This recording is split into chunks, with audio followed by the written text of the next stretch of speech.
안녕하세요. 양질의 책을 선별해서 아나운서가 읽어드리는 오디오북 당신의 귓가입니다. 오늘 읽어드릴 책은 애덤 그랜트 지음, 이경식 옮김, 한국경제신문에서 출판한 싱크 어게인입니다. 사람은 생각하는 동물이라고 하지만 동시에 사람은 생각하기의 게으름, 곧 인지적 게으름을 가지고 있다고 합니다. 새로운 걸 붙잡고 고군분투하는 것보다 기존의 의견이나 생각에 안주하는 것이 더 쉽기 때문인데요. 실제로 많은 사람들이 한번 결정한 답은 다시 생각하는 것 자체를 망설인다고 합니다. 격변하는 지금의 세상을 살아가는 데는 단순 지식이나 지능보다 다시 생각하기에 기술이 필요하다고 저자는 말합니다. 기존의 가치관들을 다 바꾸자는 이야기가 아니라 우리의 자아에 유연성을 더하자는 이야기인데요. 이 시대에 필요한 다시 생각하기의 가치, 싱크 어게인, 함께 들어보시죠. 구독과 좋아요는 큰 힘이 됩니다.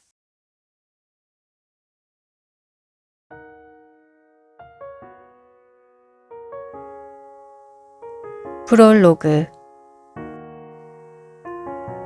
그들은 모두 15명이었고 덜컹거리는 비행 끝에 몬테나의 하늘에서 낙하했다. 그들은 스카이 다이버가 아니었다. 산림 소방대원이었고 하루 전에 번개불로 시작된 산불을 끄려고 투입된 최정예 요원들이었다. 이제 몇 분만 지나면 그들은 화마를 피해서 필사적으로 달리게 될 운명이었다.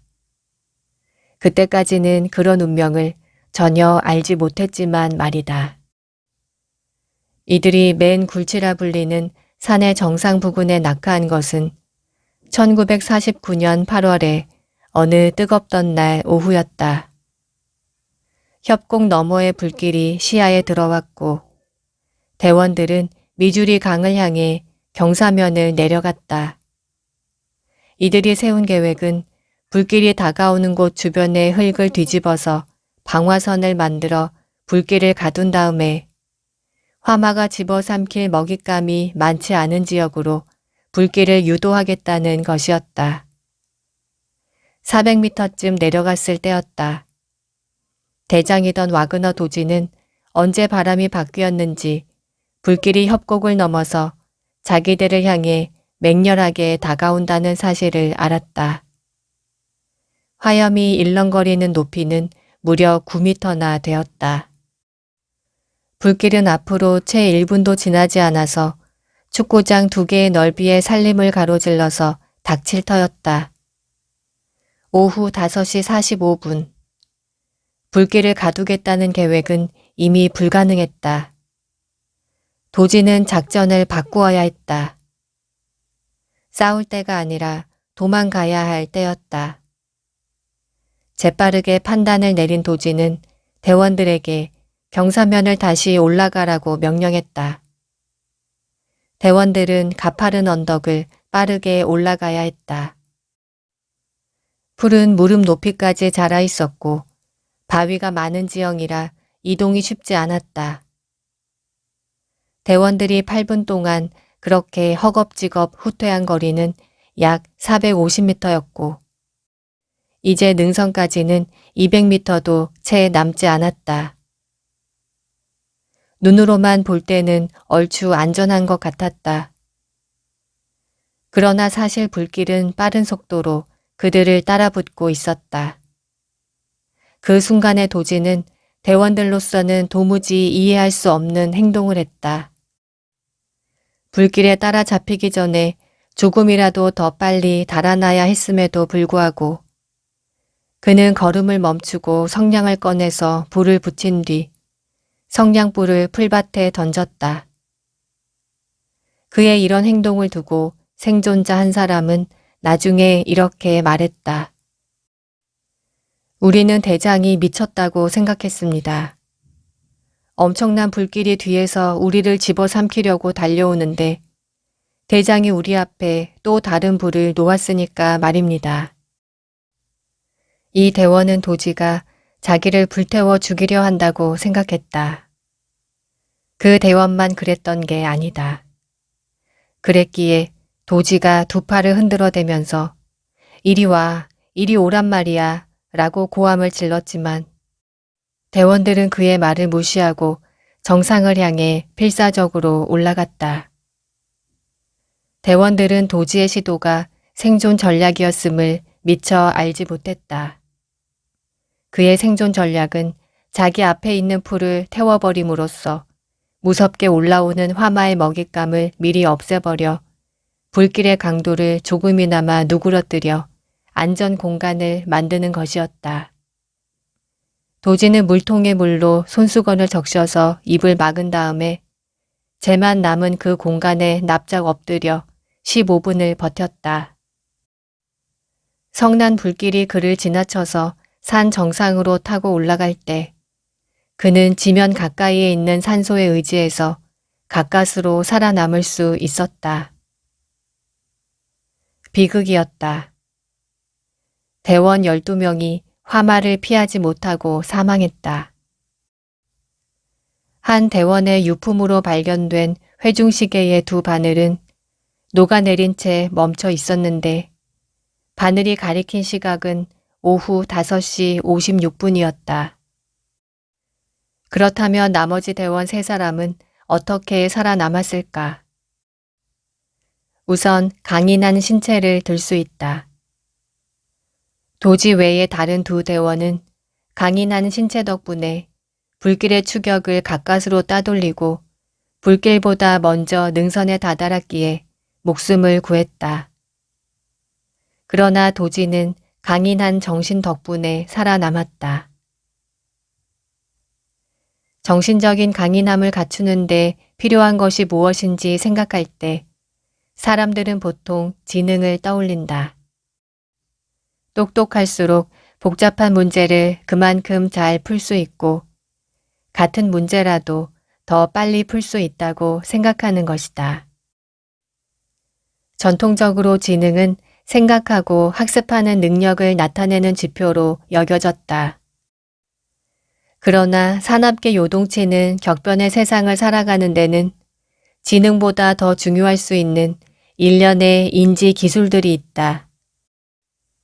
다시 생각하기와 자기가 알고 있던 것들을 잊어버릴 수 있는 기술과 관련된 능력이다. 우리는 한번 결정한 답을 다시 생각하는 것만 망설이는 게 아니라 다시 생각하는 것 자체를 망설인다. 실험을 하나 보자. 수백 명의 대학생에게 무작위로 최초 직감의 오류라는 개념을 가르쳤다. 이어서 그 학생들에게 마음을 바꾸는 것이 얼마나 가치 있는 일인지 가르치고 그렇게 하는 것이 유리하다고 충고했다. 이렇게 한 다음에 2차례 시험을 치게 했지만 한 번 결정한 답을 고치려 하지 않는 성향은 전혀 변하지 않았다. 이렇게 되는 이유 가운데 하나는 인지적 게으름 때문이다. 몇몇 심리학자는 사람은 기본적으로 정신적 구두쇠라고 지적한다. 새로운 걸 붙잡고 어렵게 쩔쩔매기보다는 기존의 의견이나 생각에 안주하는 손쉬운 쪽을 자주 선택한다는 것이다. 그런데 다시 생각하려는 의지를 가로막는 한층 깊은 차원의 저항이 사람의 심리에 존재한다. 자신을 믿지 못하고 의심할 때 세상은 한층 더 예측하기 어려워진다. 자기 자신을 의심한다는 것은 자기가 알던 사실들이 이미 바뀌어 버렸을지도 모름을, 즉 과거에 옳았던 것이 지금은 틀릴지도 모름을 인정한다는 뜻이다. 그러므로 자신이 깊이 신봉하는 어떤 것을 다시 한 번 더 생각한다는 것은 자신의 정체성을 위협하는 셈이다. 다시 말해서 자기 자신을 의심할 때는 자기의 한 부분을 잃어버리는 느낌이 들 수밖에 없다. 다시 생각하기는 우리 삶의 모든 부분에서 진행되는 투쟁은 아니다. 대상이 물건일 때 사람들은 열정을 다해서 업데이트를 한다. 예를 들어서 입던 옷이 유행에 맞지 않을 때는 옷을 새로 장만하고, 주방 구조나 설비가 유행에 뒤처지면 새로 단장한다. 그러나 대상이 지식이나 견해일 때는 기존의 것을 고집하는 경향이 있다. 심리학자들은 이것을 집착하고 얼어붙기라고 부른다. 사람들은 의심할 때의 불편함보다는 확신할 때의 편안함을 더 좋아한다. 지금도 여전히 윈도우 95를 쓰는 사람을 보고 비웃으면서도 1995년에 형성되었던 자신의 견해는 여전히 붙잡고 놓지 않는다.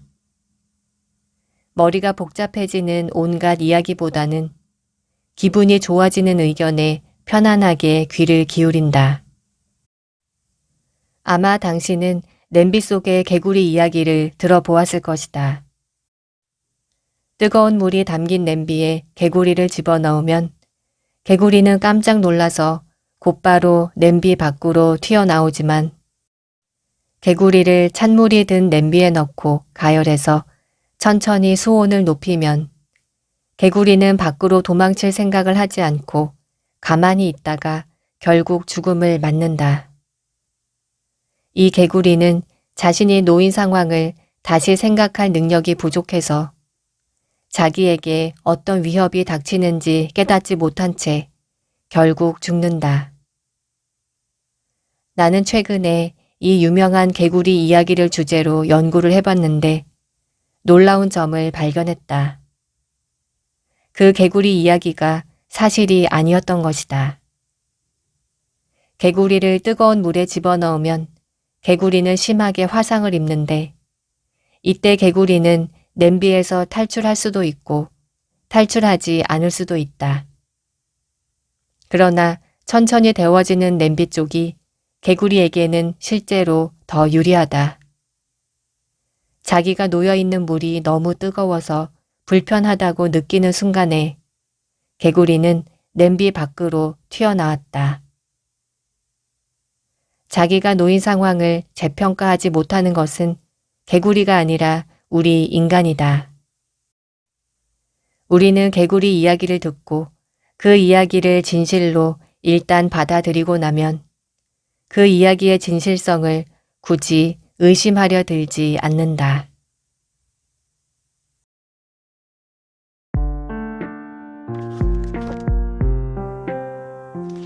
우리 마음속에 전도사, 검사, 정치인, 그리고 과학자.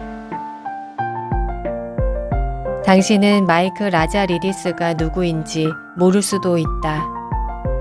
그러나 이 사람은 당신의 인생에 엄청난 충격을 가져다 주었다. 마이크는 어린 나이에 이미 전자공학 분야에서 귀재의 자질을 보였다.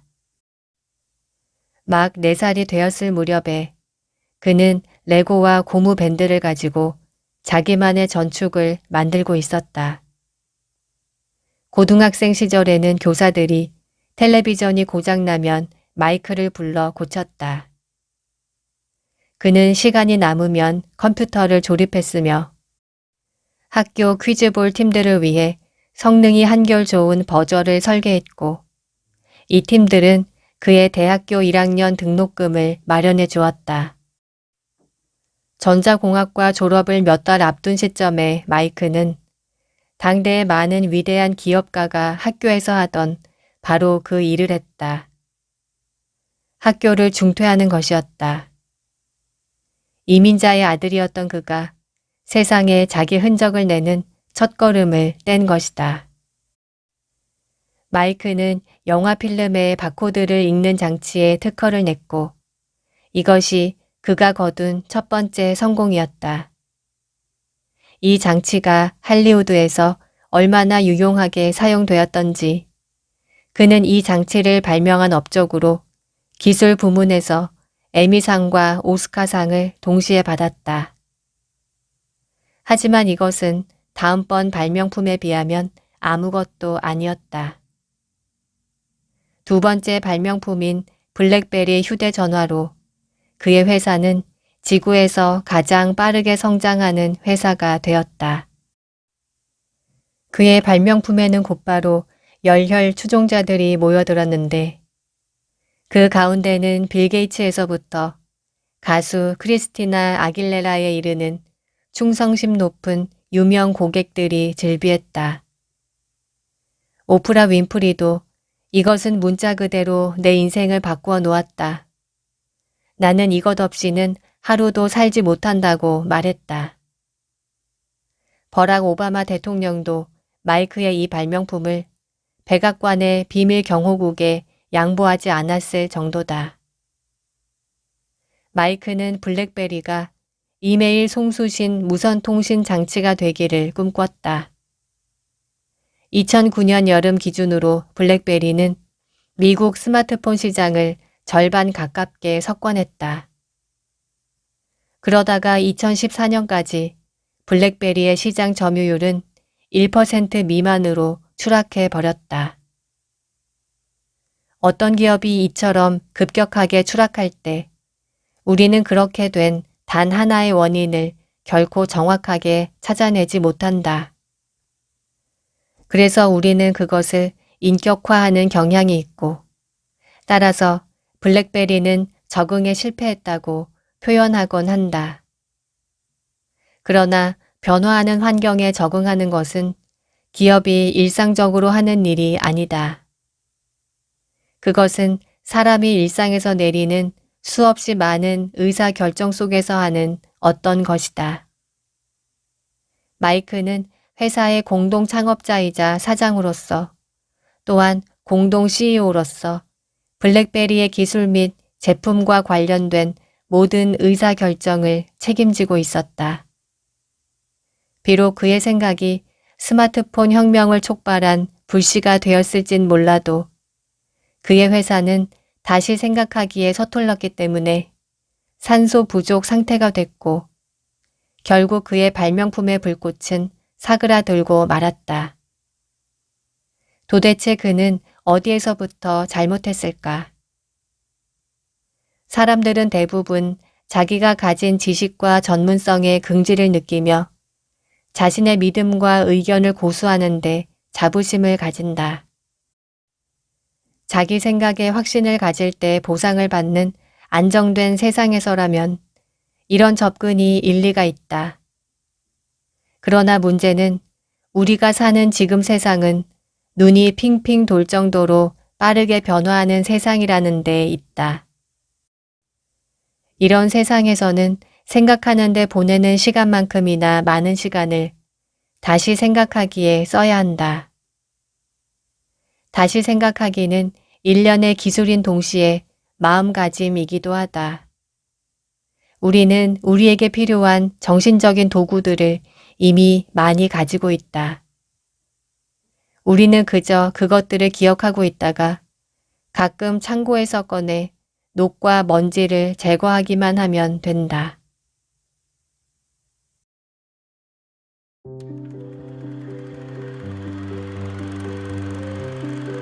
최초의 직감이 아닌 두 번째 생각. 이런 상상을 해보자. 당신 가족과 친하게 지내면서 당신에게 금융 분야의 조언을 자주 해주는 금융 전문가가 있다. 그런데 이 사람이 당신 회사의 연금 구조와 관련이 없는 다른 연금 펀드에 투자를 하라고 추천한다. 그런데 당신에게는 이 사람 말고 투자에 관해 상당한 지식을 가지고 있는 다른 친구도 있다. 이 친구는 그 연금 펀드는 위험성이 높다고 말한다. 자, 이런 상황에서 당신은 어떻게 하겠는가?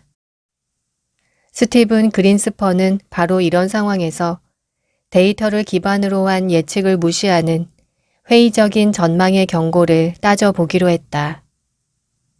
그런데 그의 누이는 그 연금 펀드에 이미 여러 해째 투자하고 있었으며 투자 결과에 만족하고 있었다. 누이의 친구들도 그 펀드에 투자해서 재미를 톡톡히 보고 있었다. 그 펀드의 수익률은 엄청난 정도까진 아니었지만 꾸준하게 두 자릿수를 기록하고 있었다. 게다가 투자를 추천했던 금융 전문가도 그 펀드를 얼마나 확실하게 믿었던지 자기 돈도 그 펀드에 투자해두고 있었다. 이런 정보로 무장한 그린스펀은 최종 판단을 내렸다. 그리고 대담하게 나갔다. 퇴직금 가운데 3분의 1에 가까운 돈을 그 펀드에 투자한 것이다. 그리고 얼마 지나지 않아서 그의 투자 자산 규모는 25%나 불어났다. 그러다가 펀드가 망했고 그는 하룻밤 사이에 모든 돈을 잃었다. 그 펀드는 바로 버니 매도프의 다단계 금융 사기였다.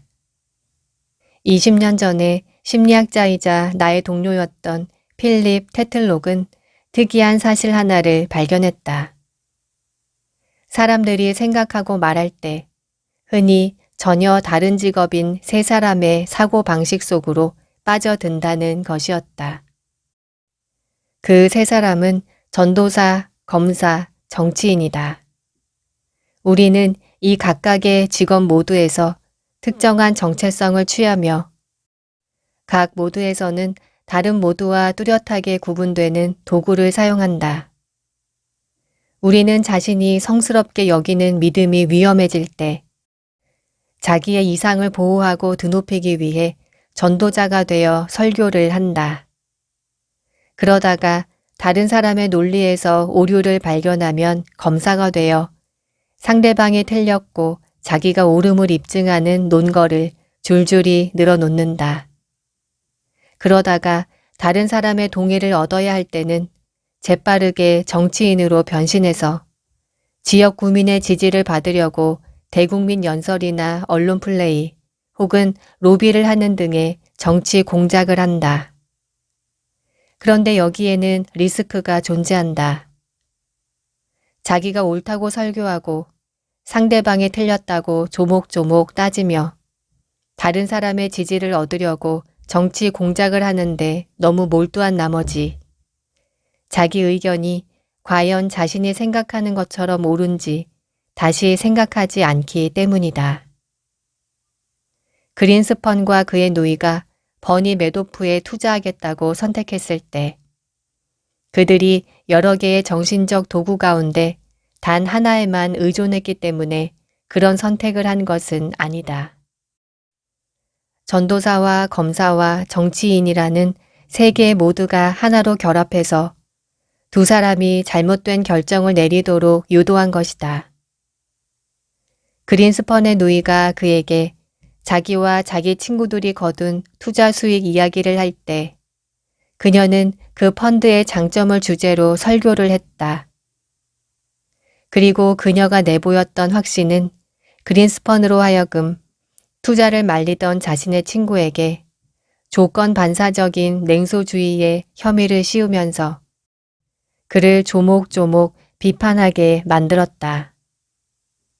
또한 그린스펀은 자기의 욕망이 투자하자는 쪽으로 손을 들게 할 때는 정치인이 되었다.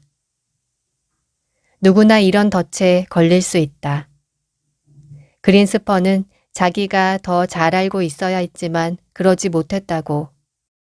자기가 다른 사람이 하는 말에 워낙 잘 속기 때문에 이런 결과가 빚어졌다고 말한다.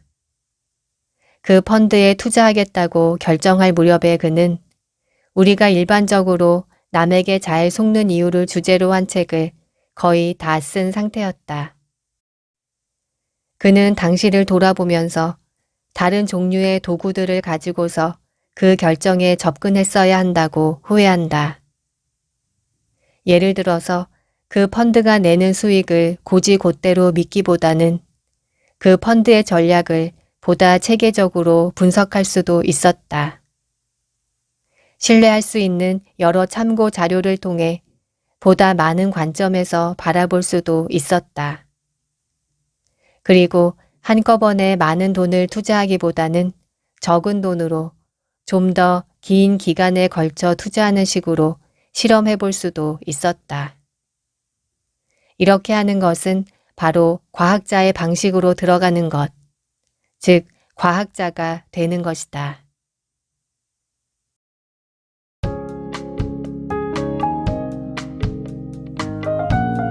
오만함의 무지. 내가 애호하는 상 가운데 하나가 내용이 계몽적이면서도 유쾌한 연구 조사에 주어지는 풍자적인 상이다.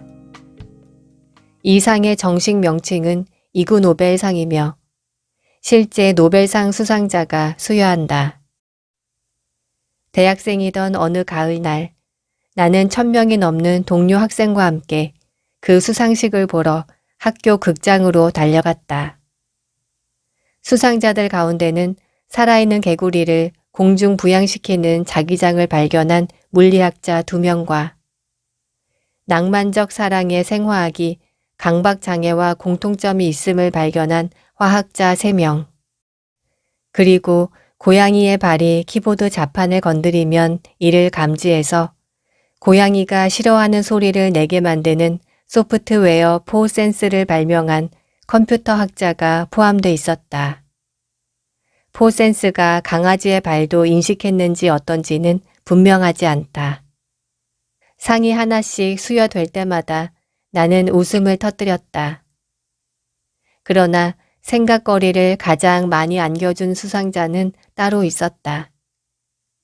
그들은 심리학자 데이비드 더닝과 저스틴 크루거였다. 두 사람이 기량과 확신을 주제로 다룬 소박한 보고서를 공동으로 발표한 직후였는데 이 보고서는 곧 유명해지게 될 터였다. 두 사람은 많은 상황에서 무언가를 할 수 없는 사람은 자기가 그 무언가를 할 수 없다는 사실을 모른다는 것을 발견했다. 현재 더닝 크루거 효과로 알려져 있는 두 사람의 논리에 따르면 사람이 가장 큰 자신감으로 충만해 있을 때는 해당 분야에 대한 숙련도가 부족할 때다. 최초의 더닝 크루거 연구에서는 논리적 추론과 문법과 유머 분야에서 가장 낮은 점수를 기록한 사람들이 해당 분야의 자기 능력을 가장 크게 부풀려서 생각했다. 평균적으로 보면 그런 사람은 자기가 전체 동료의 62%보다 능력이 뛰어나다고 믿지만 실제로는 12%보다 뛰어날 뿐이다. 특정한 분야에서 덜 똑똑한 사람일수록 그 분야에서 자기가 똑똑하다고 생각하는 비율은 그만큼 더 높아진다. 한 무리의 미식축구 팬들 가운데서 미식축구에 대해서 아는 게 가장 적은 사람이 안락의자 쿼터백이 될 가능성이 가장 높다. 바로 이런 사람이 감독이 경기 운영을 잘못해서 경기를 망쳐 놓는다고 감독을 욕하면서 이기려면 이렇게 저렇게 해야 한다고 설교를 늘어놓는다. 안락의자에 앉아서. 예외가 아니라면 당신도 학교에 다니는 동안 줄곧 시험을 치르면서 자기 지식을 평가받았을 것이다. 보통의 다른 사람과 비교할 때 당신은 다음 주제에 대해 각각 얼마나 많이 안다고 생각하는가? 선택지는 3가지다. 더 많이, 더 적게, 비슷하게. 왜 영어가 미국의 공식 언어가 되었을까? 살렘에선 왜 여성들이 화형을 당했을까? 월트 디즈니는 미키마우스를 그리기 전엔 무슨 직업을 가지고 있었을까? 인간은 우주에서 어떤 우주선을 타고 만리장성을 처음 보았을까? 사탕을 먹는 것이 아이들의 행동에 왜 영향을 줄까? 앞에서 제시한 5개 질문에 대해서 당신이 조금이라도 안다고 생각한다면 다시 한 번 더 생각해 보기 바란다. 미국에는 공식적인 언어가 없고 살렘에서 마녀로 의심받은 여성들은 화형이 아니라 교수형을 당했으며 월트 디즈니는 미키마우스를 그리지 않았고 우주에서는 육안으로 만리장성을 볼 수 없으며 설탕이 어린이의 행동에 미치는 영향의 평균값은 0이다. 더닝크루거 효과가 일상생활에서 아주 재미있는 일화를 낳지만 아이슬란드에선 전혀 웃음거리가 아니었다. 오드소는 중앙은행 총재로 재직했지만 금융경제에 관해선 그 어떤 교육이나 훈련도 받은 적이 없었다. 그는 정치에 입문하기 전에 방송국에서 라디오 코미디 프로그램을 만들었으며 희곡과 단편 소설을 썼고 로스쿨에 진학했으며 기자로 일했다. 아이슬란드의 총리로 재임하는 동안에 그가 전문가들을 얼마나 무시했던지 심지어 국립경제연구소를 해체하기까지 했다. 의회에선 이런 그를 중앙은행 총재 자리에서 쫓아내려고 중앙은행 총재는 최소한 경제학 석사 학위가 있어야 한다는 내용의 특별법을 제정해야만 했다. 하지만 이것도 몇 년 뒤에 오드손이 대통령 선거에 나서는 것을 막지는 못했다. 그는 자기가 무지하다는 사실이 전혀 눈에 들어오지 않는 것 같았다. 그는 자기가 모른다는 사실을 알지 못한 것이다.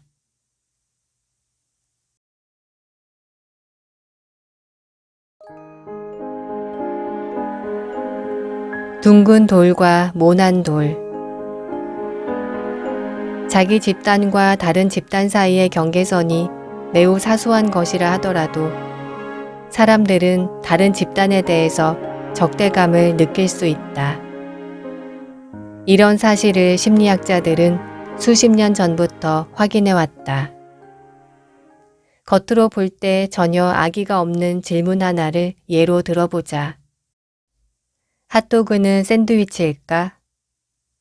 실험에 참가한 학생들 대부분이 이 질문에 대답할 때 자기와 의견이 다른 사람들이 조금이라도 돈을 덜 받을 수 있다면 자기와 의견이 같은 사람들에게 자기 돈 1달러를 기꺼이 양보하겠다는 생각에 강하게 사로잡혀 있었다. 모든 인간 사회에서 사람은 기본적으로 소속감과 지위를 찾고자 한다. 자기를 어떤 집단과 동일시한다는 뜻은 자기가 한 종족의 일원이 되고 자기 종족이 이길 때 자부심을 느낀다는 뜻이다. 심리학자들은 대학생을 대상으로 한 고전적인 여러 연구를 통해 자기 팀이 미식축구 경기에서 이겼을 때 학생들이 학교 표시가 박힌 옷을 입고 돌아다닐 가능성이 높다는 사실을 확인했다. 애리조나 주립대학교에서부터 노터데임 대학교와 사우스 캘리포니아 대학교에 이르기까지 학생들은 토요일에 있었던 경기의 승리감을 마음껏 누리려고 일요일에 팀 셔츠와 모자 그리고 재킷을 입고 돌아다녔다. 그러나 만일 자기 학교팀이 졌을 경우에는 학교 이름이나 로고가 들어간 옷을 피했으며 우리가 졌다는 말 대신 선수들이 졌다라고 말함으로써 그 패배와 자기 사이에 거리를 두었다. 몇몇 경제학자 및 금융 전문가들은 어떤 나라의 월드컵 축구팀이 경기에서 이기면 주가가 오르고 반대로 경기에서 지면 주가가 떨어진다는 사실을 이미 확인했다. 경쟁 관계는 지리적으로 가깝거나 정기적으로 경쟁하거나 우열을 가리기 어려운 두 팀 사이에서 쉽게 발생한다. 양키스와 레드삭스가 이런 패턴에 딱 들어맞는다. 둘 다 대서양 연안에 있으며 한 시즌에 18번이나 19번 만나고 둘 다 성공의 역사를 가지고 있으며 2019년을 기준으로 할 때 2200번 넘게 승패를 다루었는데 두 팀 모두 1000번 넘게 이겼다. 이 두 팀은 또한 다른 어떤 구단보다도 많은 팬을 거느리고 있다. 나는 어떻게 하면 이 두 팀의 팬들이 상대 구단에 대해서 가지고 있는 고정관념을 다시 생각할 수 있을지 시험해 보기로 마음먹었다. 그리고 박사과정 학생이던 팀 쿤드로와 함께 두 팀의 골수팬을 대상으로 일련의 실험을 진행했다. 일단 그들이 가지고 있는 고정관념이 어떤 것인지 알아보기 위해 우리는 두 팀의 팬 1000명 이상에게 상대팀에 대한 부정적인 점 3가지를 적으라고 했다. 응답자들은 대부분 상대팀을 묘사하기 위해서 동일한 단어를 사용했으며 특유의 발음과 턱수염과 먹다 남긴 콘칩 냄새가 나는 경향이 못마땅하다고 답했다. 일단 이런 종류의 고정관념이 형성되고 나면 정신적인 이유나 사회적인 이유 때문에 그 고정관념을 떼어내기 어렵다. 심리학자 조지 켈리는 우리가 가지고 있는 믿음들은 가상현실 고글과 비슷하다고 했다. 우리는 이런 고정관념을 가지고서 세상을 인식하며 자기를 둘러싼 환경과 상황을 헤쳐나간다. 그러므로 누구든 자기가 가진 견해가 위협받고 흔들릴 때는 자기가 쓰고 있는 고글에 금이 간 것처럼 대상을 흐릿하게 밖에 보지 못한다. 그러므로 누군가가 자기의 견해를 위협할 때 두 팔을 올려서 방어 자세를 취하는 것은 자연스러운 반응이다. 그리고 켈리는 사람들이 자기 의견이 잘못되었음을 잘 알고 있으면서도 그 의견을 방어하려고 애를 쓸 때 특히 적대적인 태도를 취한다는 사실도 확인했다.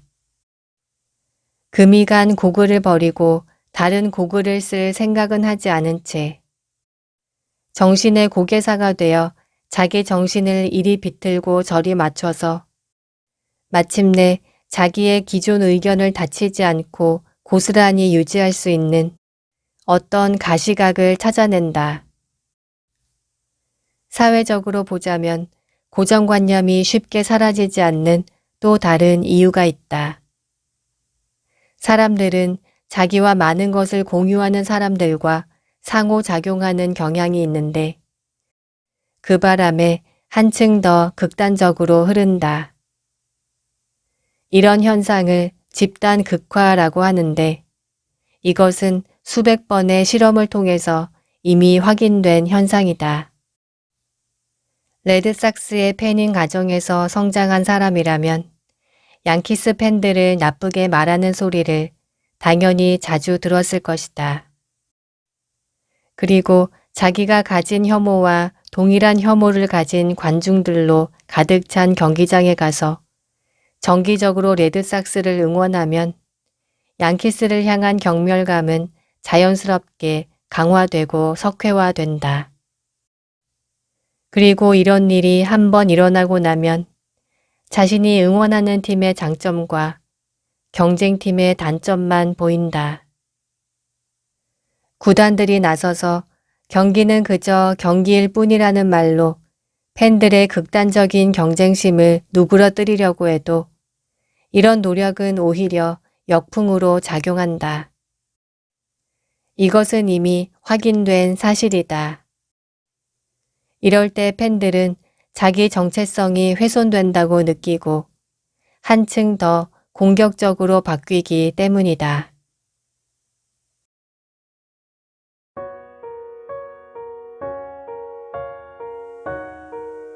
누구든 하던 일을 잠깐 멈추고 생각해보면 특정 집단과 관련된 고정관념을 개인에게까지 적용하는 것이 터무니없음을 금방 알아차린다.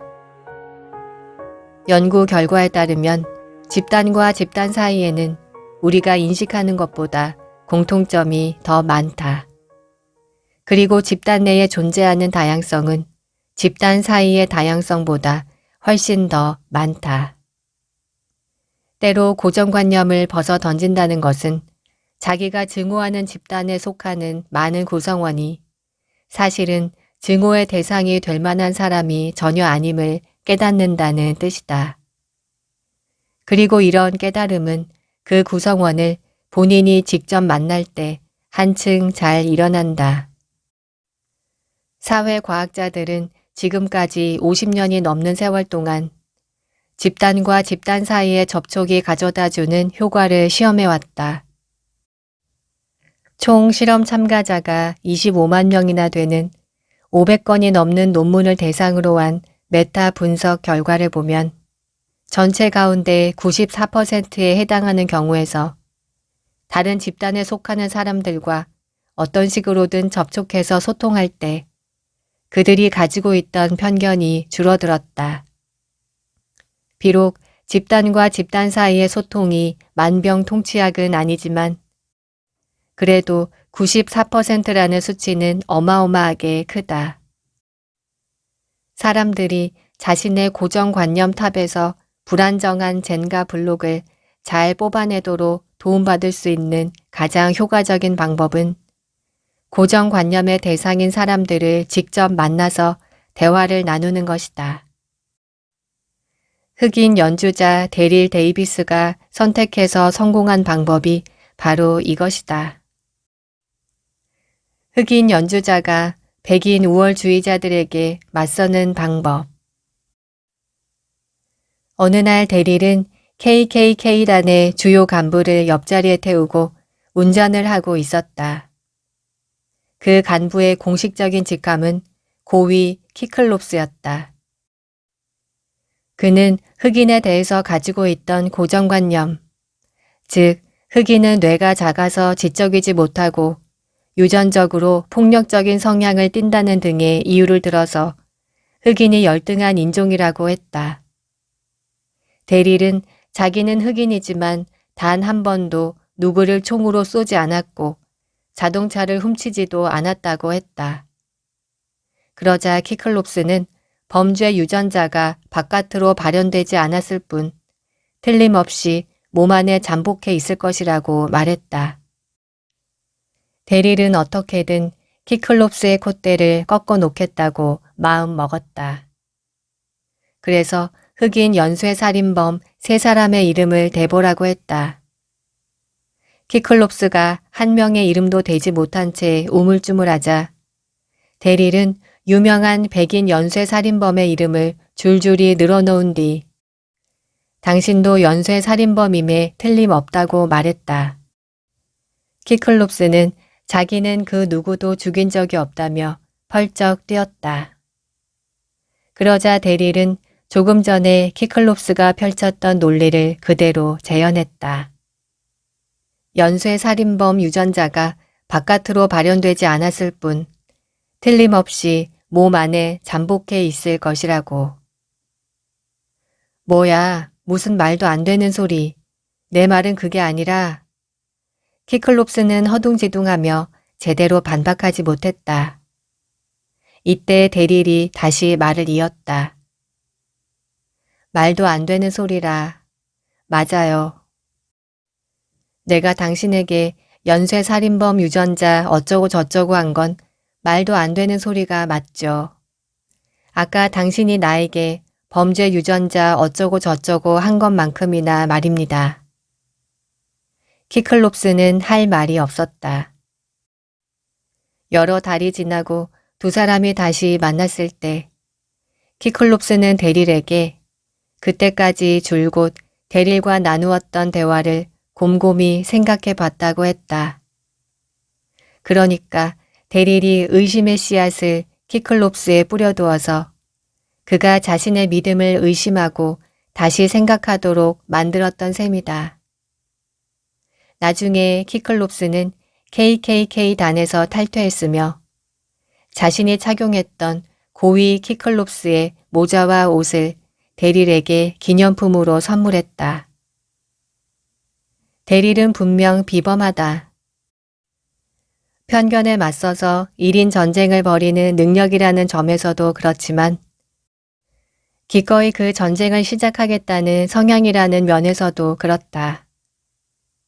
일반적으로 볼 때 다시 생각하기가 더 많이 필요한 사람은 권력이나 지위가 높은 사람이다. 왜냐하면 이런 사람은 자기 관점을 우선적으로 여기는 경향을 가지고 있으며 그 관점은 의심받은 적이 한 번도 없었을 가능성이 높기 때문이다. 대부분의 경우에 하찮은 존재로 멸시받고 핍박받는 사람들은 그런 상황을 바꾸어 놓으려고 이미 많은 노력을 기울이며 싸웠다. 데릴은 어린 시절부터 인종차별의 표적이 되었던 터라 백인을 향해 불같이 뜨거운 적개심을 가진다고 해도 전혀 이상할 게 없었다. 그러나 그는 열린 마음으로 백인 우월주의자에게 기꺼이 다가갈 마음의 준비가 되어 있었으며 그들에게 그들의 태도와 견해를 다시 생각할 기회를 제공했다. 백인 우월주의자와 맞서 싸우면서까지 굳이 위험을 자초하지 않아도 되었지만 데릴은 기꺼이 그렇게 했다. 이상적으로만 보자면 KKK단의 다른 동료를 설득하는 일은 데릴과 대화를 나누었던 그 키클롭스가 맡아서 하는 게 맞다. 실제로 그랬는지 혹은 그러지 않았는지 알 순 없지만 KKK단에서 탈퇴한 다른 사람 몇몇이 앞으로 나섰다. 이들은 억압받는 사람들의 권리를 위해서 그리고 부당한 억압을 낳은 구조를 개혁하기 위해서 데릴과 함께 혹은 혼자서 따로 목소리를 높였다. 제도를 바꾸려고 할 때 대화가 가진 힘을 절대로 간과하지 말라고 데릴은 주장한다. 어떤 사람이 가지고 있는 고정관념이나 편견이 꼴보기 싫어서 그 사람과 아예 상종하지 않는다면 이것은 그 사람의 마음을 여는 것을 포기하는 셈이다. 데릴은 이렇게 말했다. 우리는 우주 시대에 살고 있습니다. 그러나 여전히 많은 사람은 석기 시대의 마음으로 생각합니다. 우리가 하는 생각은 현재 우리가 누리는 기술을 따라잡아야 합니다. 데릴은 KKK단이나 그 밖에 신나치주의 집단에 있던 백인 우월주의자들이 그들의 믿음을 다시 생각하게 만들고 결국 그 집단에서 탈퇴하도록 자신을 도운 사람이 200명이 넘는다고 추산한다. 그들 가운데 많은 사람이 자기 가족이나 친구를 교육하고 설득했다. 데릴은 이 사람들이 마음을 바꾸도록 직접적으로 설득하려 하지 않았음을 강조한다. 나는 단 한 사람도 개종시키지 못했습니다.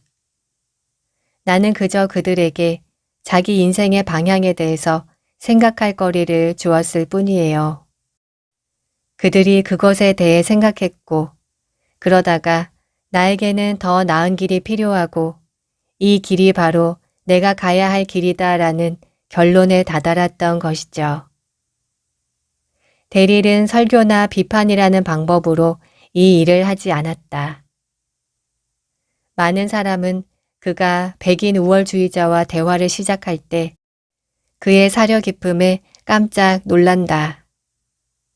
그리고 데릴을 한 사람의 개인으로 바라보기 시작하고 보다 많은 시간을 그와 함께 보낼 때 그들은 예를 들어 음악 같은 주제에 함께 관심을 기울이면서 자신과 데릴 사이의 공통점을 찾아서 공통의 정체성을 확인했다. 데릴은 오랜 시간에 걸쳐 그들이 순전히 자기의 것이라고 할 수 없는 여러 이유로 증오 집단에 가입했다는 사실을 스스로 깨닫도록 돕는다. 그들은 자신이 다른 집단에 대해서 알고 있는 내용이 얼마나 보잘것없는지, 그리고 그 고정관념이 얼마나 천박한지 깨달으면서 그것에 대해 다시 생각하기 시작한다. KKK단의 어떤 최고위 간부는 대리를 알고 난 뒤에 KKK단에서 탈퇴했다. 그는 거기에서 멈추지 않고 자신이 속해 있던 지부를 아예 철폐해 버렸다. 그리고 여러 해가 지난 뒤에는 대릴에게 자기 딸의 대부가 되어 달라고 부탁했다.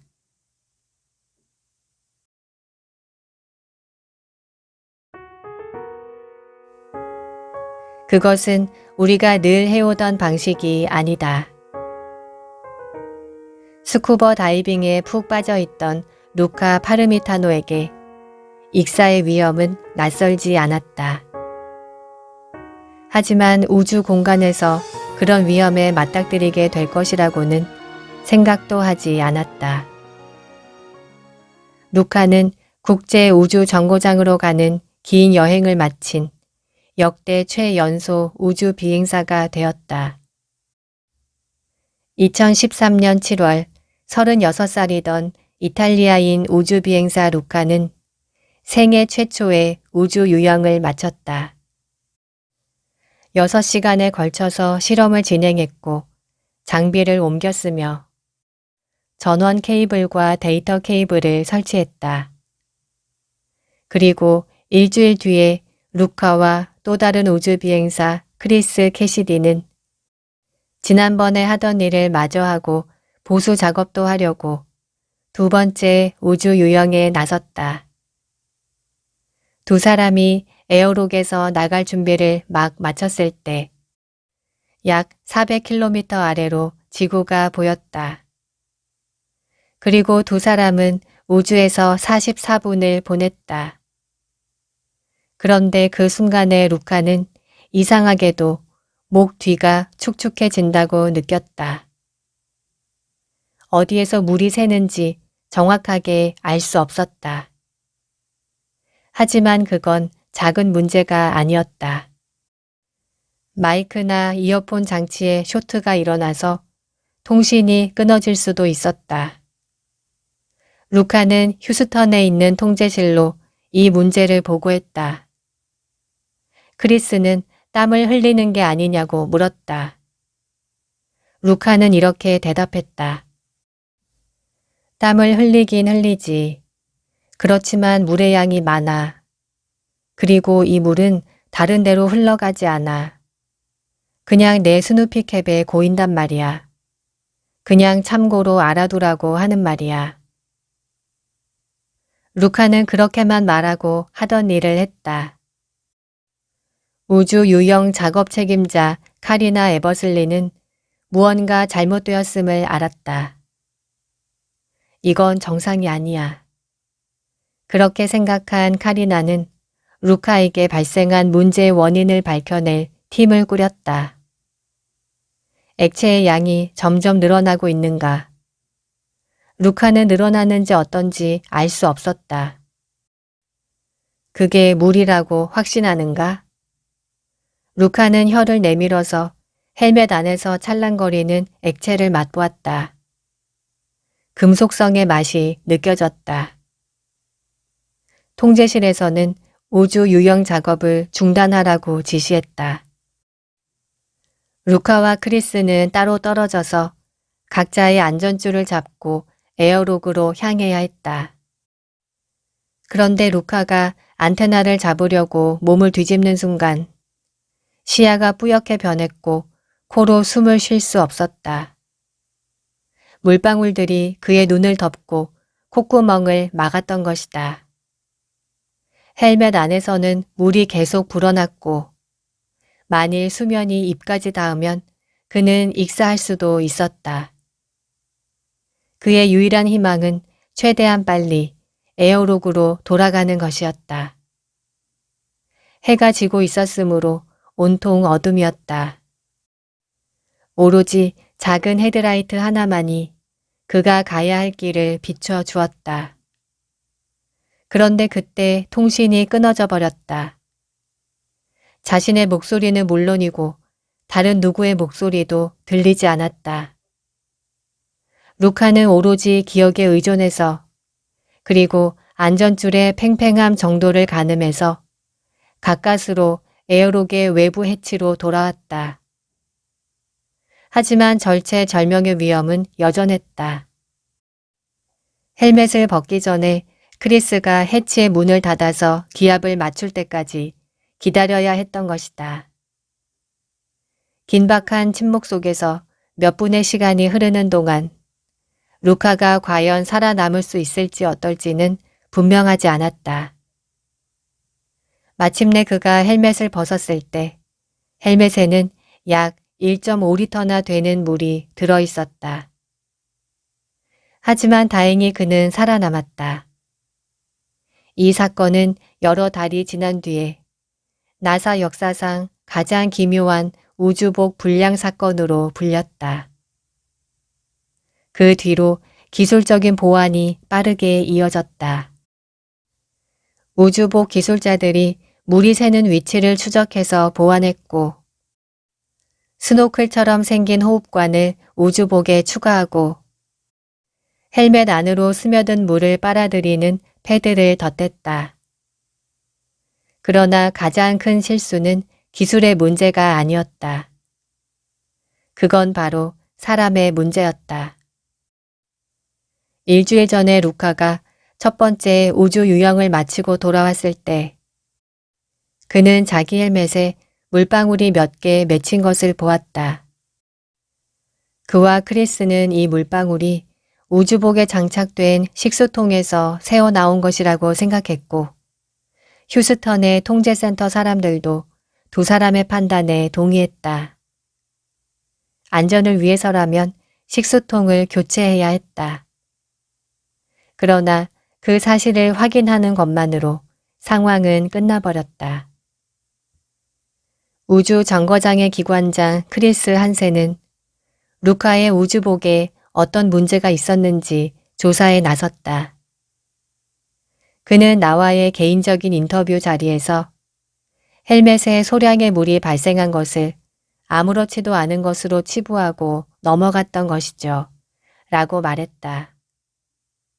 우주 정거장에 머물던 사람들은 식수통에서 물이 샌다는 인식, 이 인식을 깊이 파고들지 않은 채로 내릴 수 있었던 그럴듯한 설명을 고지고대로 받아들이게 만든 것이 문제였다고 말했다. 루카가 경험한 이 무서운 공포는 나사가 다시 생각하기에 실패함으로써 끔찍한 재앙을 부른 최초의 사건이 아니었다. 1986년에 우주 왕복선 챌린저 5는 오링이라는 둥근 형태의 고무 패킹이 낮은 온도에서 딱딱하게 굳어서 제대로 기능하지 못할 수도 있다는 위험을 그저 피상적으로만 분석한 결과 발사 직후에 폭발했다. 오링 불량은 발사를 중단할 수 있는 조건이었음에도 불구하고 나사는 그 부품이 지난 여러 차례의 비행에서 아무런 문제도 발생시키지 않았다는 사실에만 초점을 맞췄다. 하지만 발사 당일의 날씨가 이례적으로 추워지면서 로켓 추진체의 연결 부위를 감싸고 있던 오링이 제 역할을 하지 못했고 그 바람에 뜨거운 가스가 새어나와 연료 탱크를 태우는 바람에 7명의 우주 비행사는 목숨을 잃었다.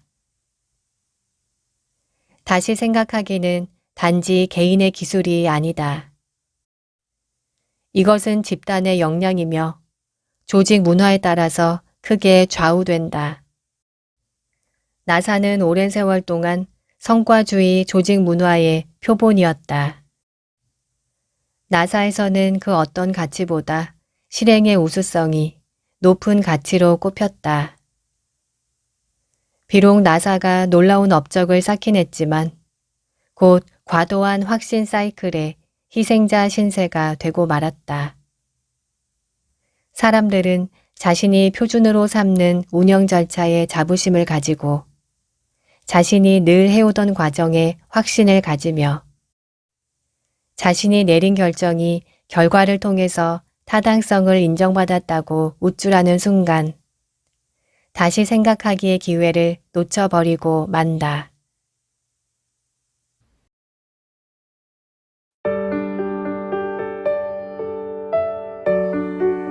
내가 모른다는 사실을 아는 것이 지혜다. Think Again이었습니다. 모든 정리의 시작은 비움에서 시작하듯이 다시 생각하기도 내가 그동안 붙들어왔던 어떤 것을 적절히 버릴 시점을 아는 것부터 시작합니다. 나아가 내가 스스로 정한 한계를 넘지 않았던 일들로 인해 무한한 가능성을 스스로 접어버린 일들은 없었을까요? 블랙베리의 몰락처럼 말이죠. 정신적인 유연성을 가질 때 소방대장 와그너 도지처럼 삶의 절체절명의 순간을 극복할 수도 있고 KKK단의 고위 간부가 가지고 있었던 흑인에 대한 근거 없는 혐오도 버릴 수 있습니다. 자기가 놓인 상황을 재평가하지 못하는 것은 개구리가 아니라 우리 인간이라는 저자의 말을 지금 우리가 가지고 있는 굳어진 생각들에 대입해 본다면 주변에서 놓치고 있었던 더 많은 것들을 배울 수 있지 않을까 싶습니다. 당신의 귓가에였습니다. 함께 들어주신 여러분 고맙습니다.